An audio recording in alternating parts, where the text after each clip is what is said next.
The cargo ship Wandering Star moved slowly through the dark space.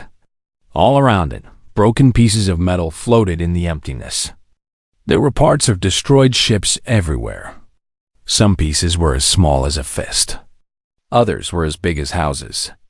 The whole area looked like a graveyard. Danny Cole stood at the controls of his ship. He was a tall man with brown hair and tired eyes. His hands moved over the buttons and switches with the easy skill of someone who had done this work for many years. He was 34 years old, and he had been flying cargo ships since he was 19. "This is bad," said Pete Harris, who sat in the seat next to Danny. Pete was shorter and heavier than Danny, with a round face and worried eyes. He had been Danny's co-pilot and friend for almost 8 years. This was a Velrani convoy. Raiders must have hit them hard. Danny nodded but said nothing. He was looking at the wreckage and thinking about the people who had died here.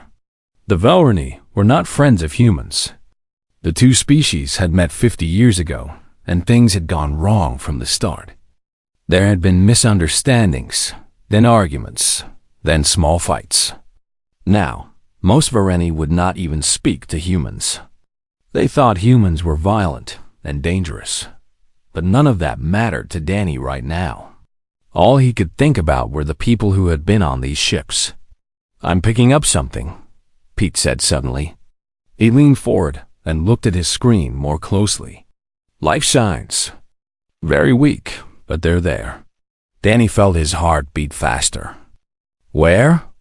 "About 200 meters to the right. There's a small escape pod. It's damaged, but someone is alive inside." Danny did not wait. He started turning the ship toward the signal. "Hold on," Pete said. "We don't know what's over there. It could be a trap." Raiders sometimes leave fake signals to catch ships that come to help. "I know," Danny said, "but I'm not going to leave someone to die just because I'm scared." Pete opened his mouth to argue, but then he closed it again. He had known Danny for a long time. He knew that once Danny decided to do something, nothing could change his mind. The Wandering Star moved through the floating metal until they found the escape pod. It was small, barely big enough for one person, and it was badly damaged. There were holes in its sides, and frozen gas was leaking out into space. Through a small window, they could see a shape inside. "That's a Velrani," Pete said quietly. "Danny, if we bring a Velrani onto this ship, we could start a war. Their government hates us. They'll say we kidnapped her. She's dying, Pete." "I know, but she is dying." Danny stood up from his seat. "Everything else can wait. Help me get the rescue suit ready." 5 minutes later, Danny was floating through space toward the escape pod. He wore a thick suit that protected him from the cold emptiness around him. His breathing was loud in his ears, and his heart was beating fast. But his hands were steady. When he reached the pod and looked through the window, his breath caught in his throat. The Velrani inside was female. Her skin had a silver-blue color that seemed to glow faintly, even in the darkness. She had long limbs and delicate features that were beautiful in a strange, alien way. But her beauty was hidden by her injuries. There were deep cuts on her body, and her silver-blue blood was floating around her in frozen drops. Her suit had been torn open in several places.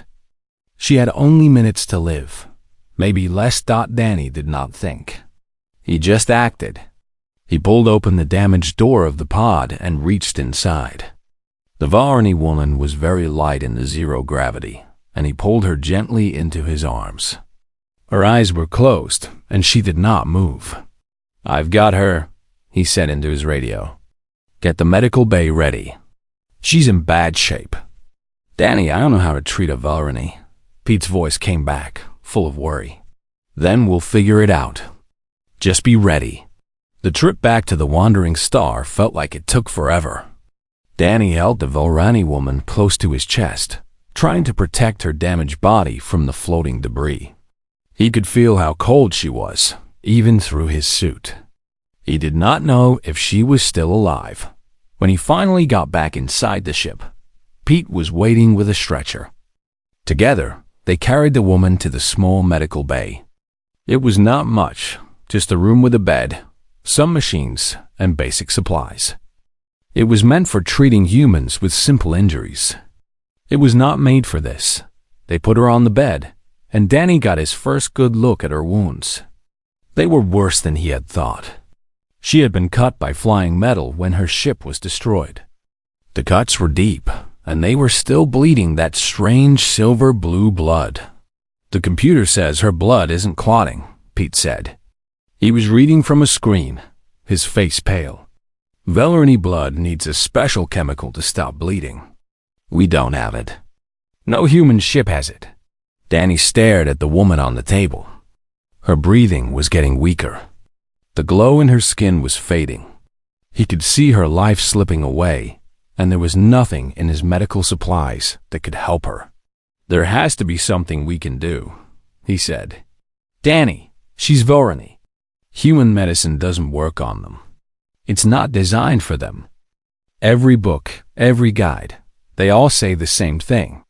If a Velrani is hurt this badly, only Velrani doctors can save them.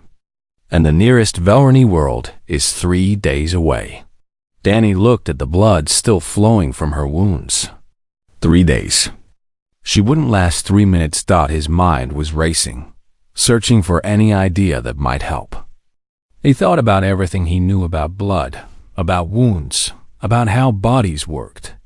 He was not a doctor. He had barely finished school, but he had spent his whole life solving problems that seemed impossible. What if we gave her human blood? He asked suddenly. Pete's head snapped up. What? Human blood clots on its own. It doesn't need a special chemical. What if we put human blood into her body? That's insane, Pete said. You can't mix blood from different species. Her body would reject it. It would probably kill her faster than the bleeding. Danny looked at the Velrani woman. Her chest was barely moving now. In another minute or two, she would stop breathing entirely. She's going to die anyway, Danny said quietly. If we do nothing, she dies. If we try this and it fails, she dies. But if we try and it works... He didn't finish the sentence. He didn't need to. Pete stared at him for a long moment. Then he let out a long breath and reached for the blood transfusion equipment. This is crazy, he said. You know that, right? This is the craziest thing we've ever done. Danny was already rolling up his sleeve. Just hook me up, Pete, and hurry. As Pete attached the tubes and needles, Danny watched the Velrani woman's face. She looked peaceful, like she was sleeping. He wondered what her name was. He wondered if she had family waiting for her somewhere. He wondered if she would hate him when she woke up and found out what he had done. If she woke up, the machine started humming, and Danny felt the pull as his blood began flowing out of his arm and into the tubes. The dark red liquid moved through the clear plastic, heading toward the pale woman on the bed. Danny closed his eyes and hoped that he was not about to make the biggest mistake of his life. 6 months had passed since the attack on Haven Colony. 6 months of running. 6 months of hiding. 6 months of watching human worlds fall one by one. Dr. Lisa Moore had not slept more than 4 hours a night since the war began. She worked in a secret laboratory deep under the streets of New Chicago. The city above looked normal.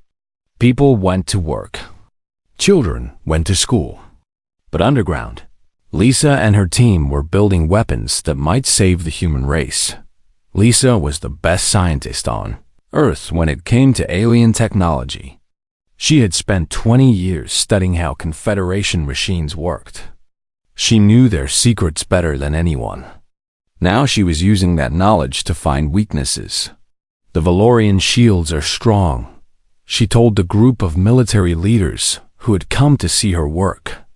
They have used them for thousands of years. They believe nothing can break through. She pressed a button on her tablet. A diagram appeared on the wall screen. It showed a Valorian warship surrounded by a blue glow. But they are wrong. Their shields work by pushing energy away.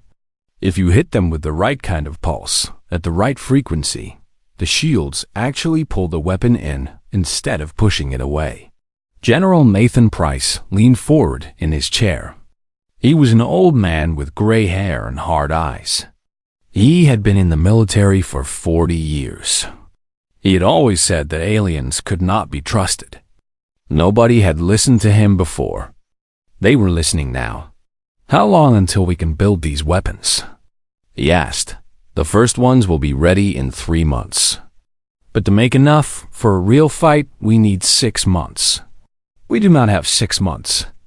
The Valorians are coming. Their fleet will be here within the year. Lisa nodded. She had expected this.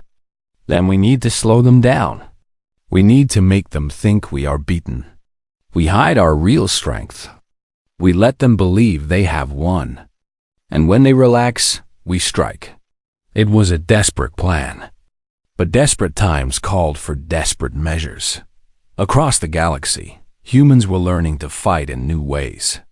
They could not beat the Valorians in open battle. The alien ships were bigger, faster, and stronger. So humans fought from the shadows instead. On a small moon far from any important world, a young pilot named Kevin Torres led a group of fighters against a Valorian supply convoy. Kevin was only 23 years old. Before the war, he had been a transport pilot, moving cargo between stations. Now he was a warrior. His ship was ugly. It was built from pieces of old freighters and mining vessels. The weapons were taken from destroyed Valorian fighters. Nothing matched. Nothing was pretty. But it flew, and it could kill. Stay close, Kevin told his squadron over the radio. Hit them fast and get out. Do not try to be heroes. Dead heroes do not win wars. There were 8 ships in his group. 8 pilots who had lost homes, families, everything they loved. They had nothing left except the burning need to fight back. The convoy appeared on their sensors. 20 transport ships carrying food and fuel to the Valorian forces occupying Kepler Prime. 2 warships flew alongside his guards. Kevin took a deep breath. The odds were bad. They were always bad. But bad odds were better than no chance at all. Attack, he said. The human ships came out of hiding and dove toward the convoy. The Valorian guards reacted immediately, turning their weapons toward the attackers. Energy beams cut through space, bright as lightning. One of Kevin's pilots exploded in a ball of fire. Then another. Kevin pushed the thought away. He could not think about the dead. Not now. Not yet. His ship raced toward the nearest transport. He fired everything he had. The missiles hit the transport's engines and tore them apart. The big ship began to spin out of control. More explosions. More deaths. But the convoy was breaking apart. Transport ships scattered in every direction, trying to escape. The guards could not protect them all. When it was over, Kevin counted his losses. 4 ships gone. 4 friends dead. But they had destroyed 12 transports. The supplies would never reach Kepler Prime. The Valorian soldiers there would go hungry. It was a small victory. But small victories added up. Kevin turned his ship toward the hiding place where they would rest and repair. Behind him, the wreckage of the battle floated in the cold darkness of space. Back on Earth, Daniel Cole had become one of the leaders of the resistance. He spent his days in meeting rooms, planning attacks, reading reports, trying to find any advantage against an enemy that seemed impossible to beat. Amy Grant worked beside him. She had changed in the months since Haven Colony. The young officer who had once dreamed of peaceful exploration was gone. In her place was a hard woman with cold eyes and a sharp mind for war. We lost contact with the colony on Ross 128, she reported one morning. The Valorians hit them yesterday. No survivors. Daniel closed his eyes for a moment. Another world gone. Another million humans dead. How many more would die before this was over? What about our people on the inside? He asked. Amy allowed herself a small smile. That is the good news. Our spies in the Confederation are still sending information. The Empress is getting angry. She expected us to surrender by now. Instead, we keep fighting. She does not understand why. She does not understand humans, Daniel said. She thinks because we are young, we are weak. She thinks because we wanted peace, we cannot make war. He stood up and walked to the window. Outside, the sun was rising over New Chicago. People were going about their lives, trying to pretend that everything was normal, that nothing would ever be normal again. Let her be confused, Daniel continued. Let her wonder why we keep fighting. While she wonders, we will get stronger. And when we are ready, we will show her what humanity can do. In the underground laboratory, Lisa Moore made a breakthrough. She found a way to make the new weapon smaller, lighter, easier to build. The timeline moved up. 4 months instead of 6. In hidden bases across human space. Pilots like Kevin Torres trained and fought and died and won small victories that kept hope alive. And in the dark places, between stars, human spies watched and waited and sent back secrets that would one day turn the tide of war.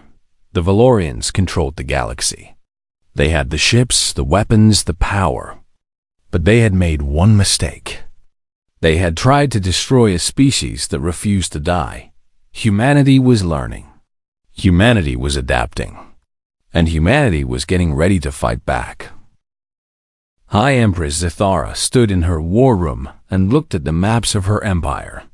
Red lights showed places where humans were causing trouble. 6 months ago, there had been only a few red lights.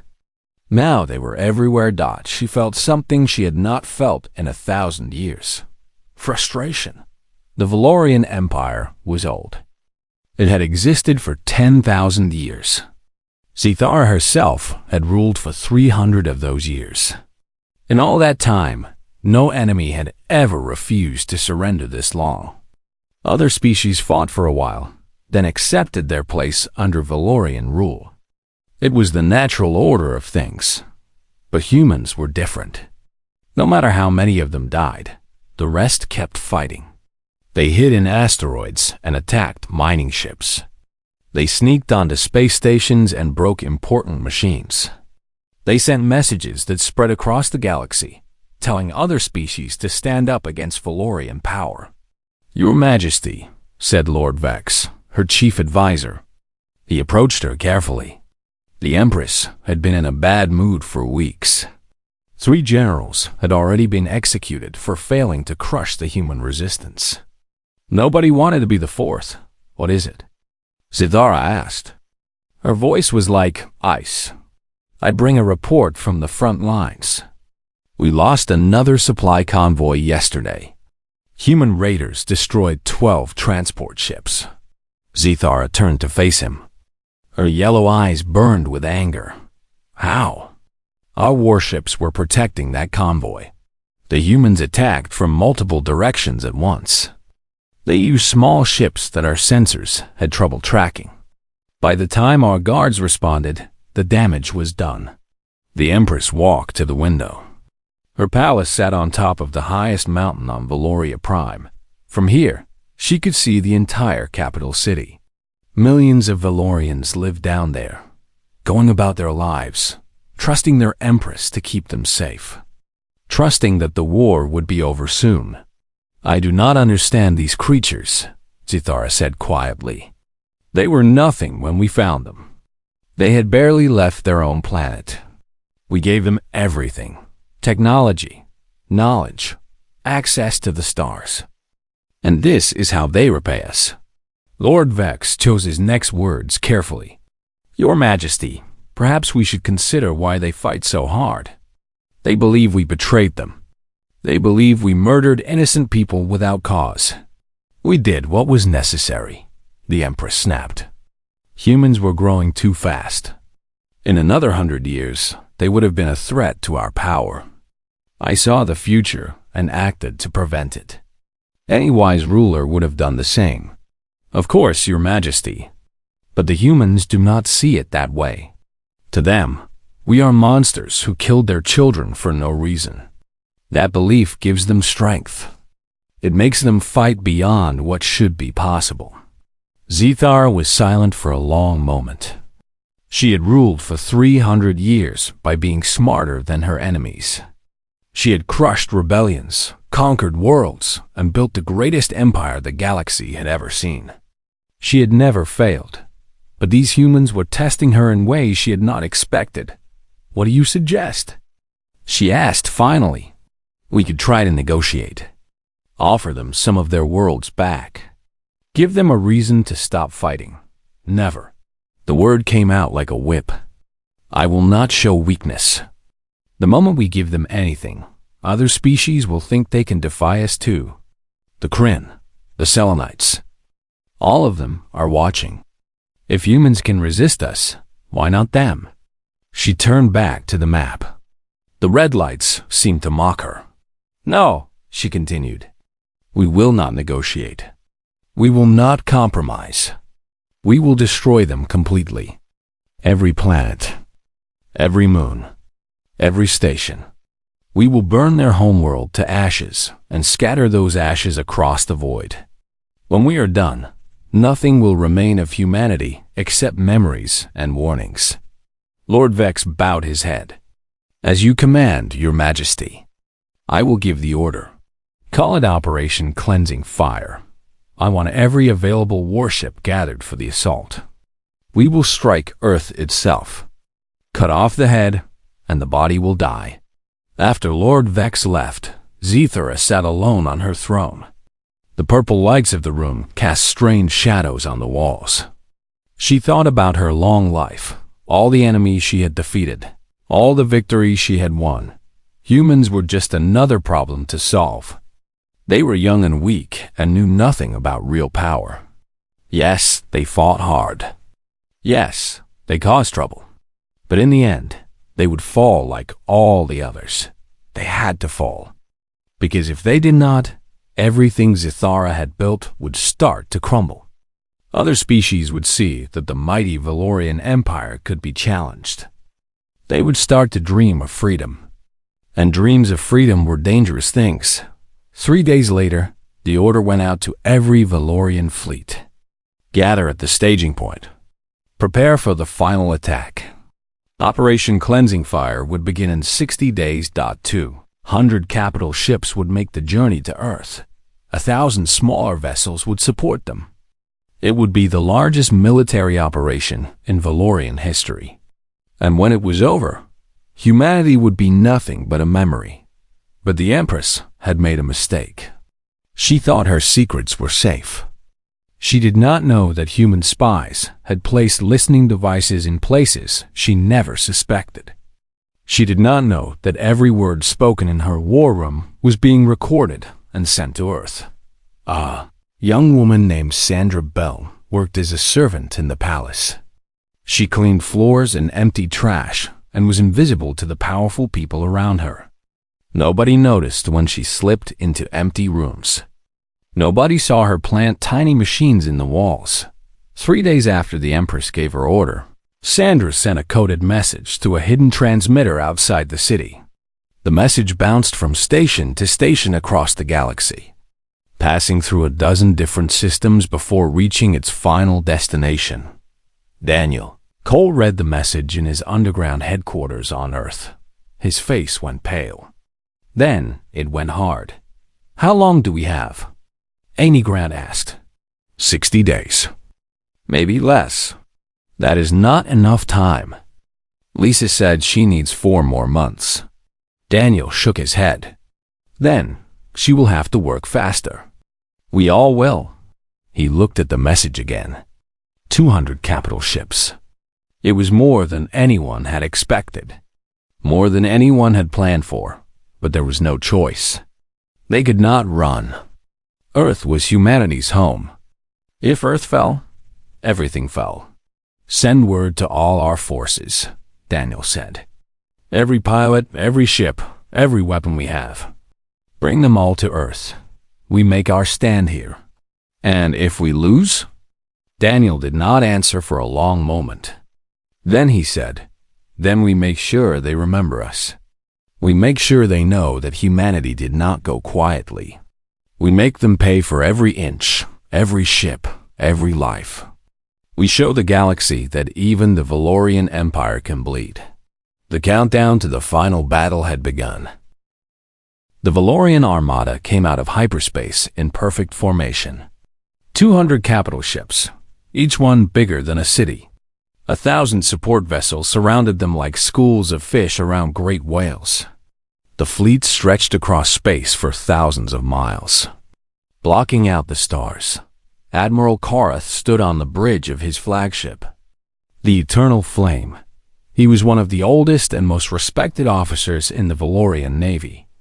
He had commanded the destruction of 17 civilizations. Humanity would be number 18. "Scan the system," he ordered. "Show me what the humans have prepared." His officers worked their controls. Data appeared on the main screen.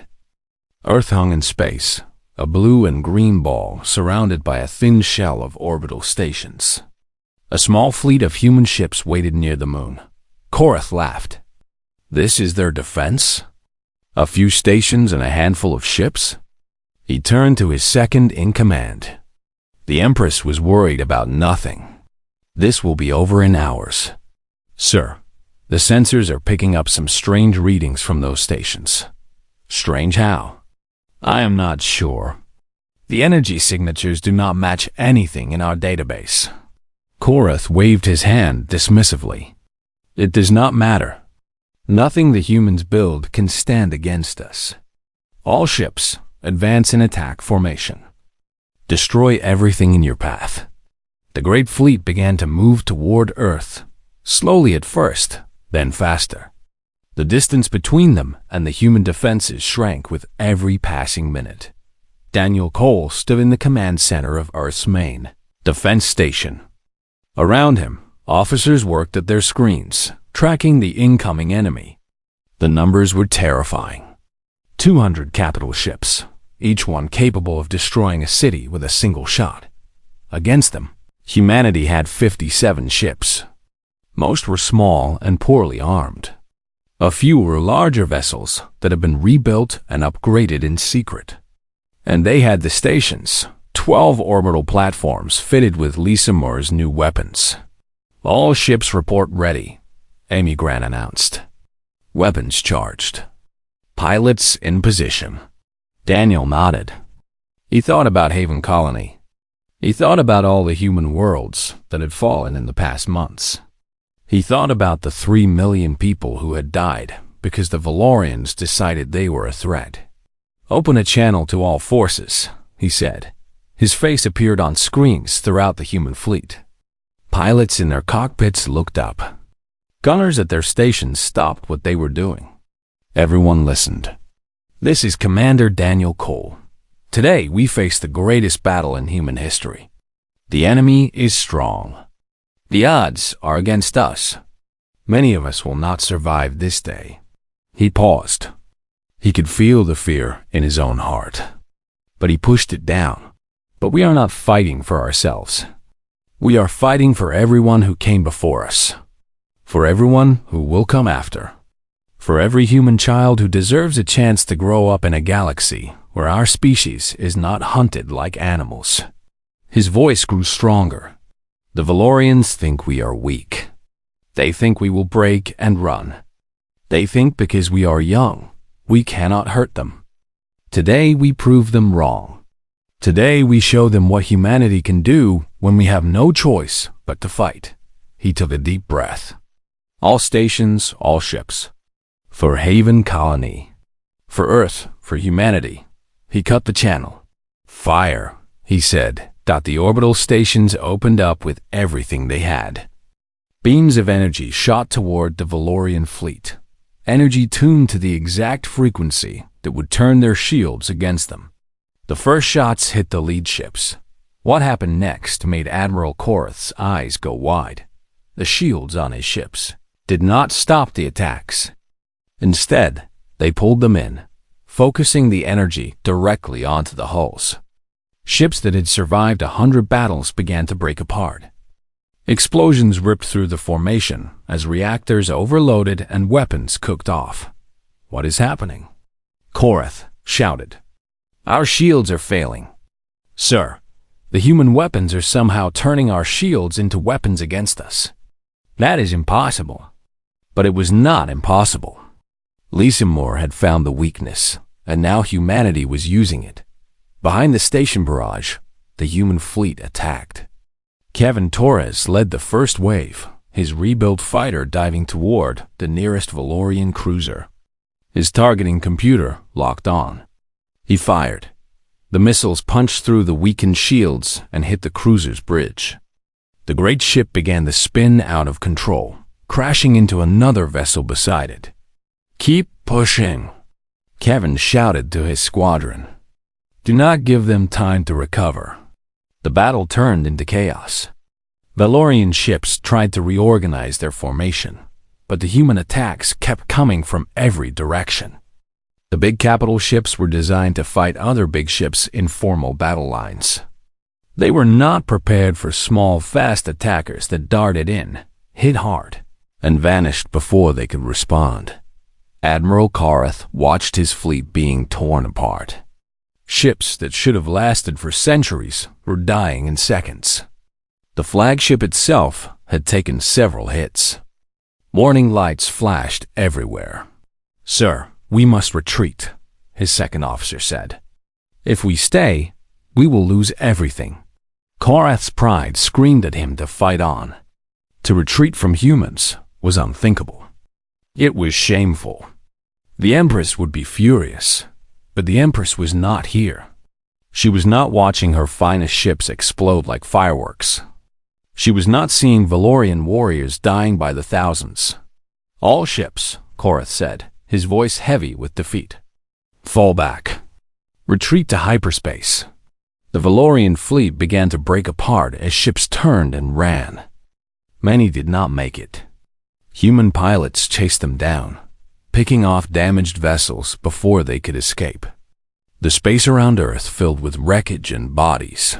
When it was over, Daniel Cole looked at the casualty reports. Humanity had lost 23 ships. Thousands of good people were dead. But the Valorians had lost over 100 capital ships and 500 support vessels. Admiral Korath's flagship had barely escaped. Amy Grant stood beside him. Her eyes were wet with tears, but her voice was steady. "We won," she said. "We actually won." Daniel nodded slowly. "This battle, yes. But the war is not over. The Empress still has more ships. She will be back. Then what do we do?" Daniel looked out at the stars. Somewhere out there, the Valorian Empire was learning that humans were not easy prey. Somewhere out there, other species were hearing about the Battle of Sol. Somewhere out there, seeds of rebellion were being planted. "We do not wait for her to come to us," Daniel said. "We take the fight to her. We free the worlds she has conquered. We show the galaxy that the Valorians can be beaten." Kevin Torres landed his damaged fighter in the station's bay. He climbed out of the cockpit and stood on shaking legs. He had nearly died a dozen times in the past few hours. But he was alive. And they had one dot around him. Other pilots were landing, climbing out, embracing each other. Some were crying.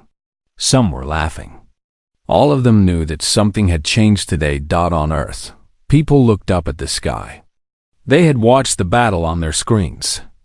They had seen the flashes of light as ships exploded. They had feared the worst. But now the word spread. Victory. Humanity had won.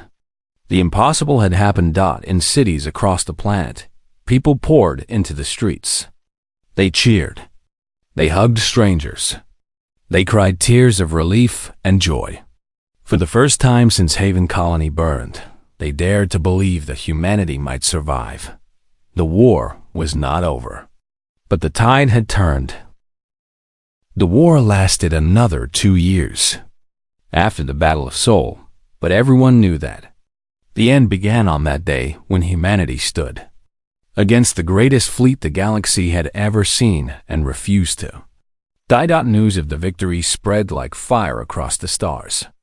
Other species, long afraid of Valorian power, began to rise up. The Kryn Collective attacked Valorian supply lines. The Selenites closed their borders and refused to pay tribute. Dozens of smaller races joined the rebellion. The empire that had stood for 10,000 years began to crack. Daniel Cole led the human counterattack. His fleet grew as captured ships were repaired and put back into service. Volunteers came from everywhere, not just humans, but aliens who saw a chance to be free at last. One by one, the conquered worlds fell back into rebel hands. The Valorians retreated deeper and deeper into their core systems. Their proud navy was reduced to a fraction of its former strength. Finally, the day came that Daniel had dreamed of and feared in equal measure. The rebel fleet appeared in orbit around Valoria Prime itself. The capital city stretched across the valley below, beautiful and ancient. Millions of Valorians looked up at the sky full of enemy ships. They had spent their whole lives believing their empire would last forever. Now they watched their world being surrounded by the same species they had tried to destroy. Daniel led the landing force himself. He did not have to. His officers had begged him to stay on the flagship where it was safe. But he refused. He had started this journey at Haven Colony. He needed to finish it. The fighting in the streets was fierce. The Royal Guard defended every building, every corner, but they were outnumbered and outgunned. Step by step, the human forces pushed toward the palace on the mountain. The great doors of the throne room exploded inward. Smoke and dust filled the air. When it cleared, Daniel Cole walked through alone. The throne room was enormous. Purple light glowed from crystals set into the walls. Ancient weapons hung on display, trophies from 1,000 conquered worlds. At the far end, sitting on her throne of dark metal, was High Empress Zithara. The royal guards lay on the floor around her. They had fought to the last, but even the finest warriors in the galaxy could not stop what was coming. Daniel walked forward slowly. His uniform was torn and covered in dust. There was blood on his face from a cut above his eye. He carried a weapon in his hand, but he did not raise it. Zithara rose from her throne. Even now, even in defeat, she held herself with pride. Her scales were dull, her crown hanging loose, her eyes hollow from sleepless nights. But she refused to show fear. Betrayed and bleeding, she said, her voice a low snarl. And still you come for me. You dare stand before me, mortal? Do you know what I am? Daniel stopped 10 feet from the throne. He had thought about this moment for 2 years. He had imagined what he would say, what he would do. Now that it was here, he felt strangely calm. I know what you are, he said quietly. I have ruled since before your species discovered fire, the Empress continued. A voice rose with every word. I have crushed 1,000 rebellions. I am eternal. I am power itself. You are just old, Daniel said. And you made a mistake. A mistake? She laughed, but there was no humor in it. I am the most powerful being this galaxy has ever known. I do not make mistakes. You do. You made one when you attacked Haven Colony. You thought because humans were young, we were weak. You thought because we trusted you, we were naive. You thought because we wanted peace, we could not make war. He took another step forward. You were wrong about all of it. Zithara raised her hand. Energy crackled around her fingers. She was old, but she still had power. She could still kill. Even if you destroy me, others will come, she hissed. The galaxy will never accept human dominance. You will rule through fear, as I did. You will become what you fought against. Daniel shook his head. We do not want dominance. We never did. We wanted to be partners, equals, friends. We came to the stars hoping to find others we could learn from and grow with." His voice hardened. "But you taught us something. You taught us that kindness can be seen as weakness. You taught us that trust can be betrayed. And you taught us that when we have to fight, we fight until we win." He raised his weapon, pointing it at her heart. "Your empire is over. Your fleet is gone. Your allies have abandoned you. This is what happens when you underestimate humanity." The Empress drew herself up to her full height. She was tall, even among her own species. Her shadow stretched across the floor. "Then finish it," she said. "Kill me, but know this. I do not fear death. I fear nothing." Daniel looked at her for a long moment. His finger rested on the trigger. All he had to do was squeeze. One shot, and the being responsible for Haven Colony would be gone forever. But he lowered the weapon. "No," he said. "Death is too easy. You are going to stand trial for the 3 million people who died on Haven Colony. You are going to face the families of everyone you murdered. And you are going to spend whatever time you have left knowing that the species you tried to wipe out is the one that brought you down." He signaled to the soldiers waiting at the door, "Take her into custody." The guards moved forward and bound the Empress's hands. She did not resist. Perhaps she was too tired. Perhaps she knew it was pointless. Perhaps some part of her was relieved that it was finally over. As they led her away, Daniel walked to the great window overlooking the city. Human ships filled the sky. Below, Valorians watched in silence. The streets were quiet. The guns had stopped firing. The war was ending. Amy Grant appeared beside him. Her arm was bandaged from the fighting, but she was smiling. "We did it," she said. "We actually did it." Daniel nodded. "The hard part is over. The harder part is just beginning." "What do you mean?" "We have to build something new. Not an empire. Not a system where one species rules over others. Something better. Something that works for everyone." He turned to face her. "We have to show the galaxy that humans are not like the Valorians. That we can be trusted. That we want peace as much as we wanted victory." Amy looked out at the city. "Think we can do it?" Daniel thought about everything that had happened. The burning of Haven Colony. The desperate months of hiding and fighting. The battle above Earth.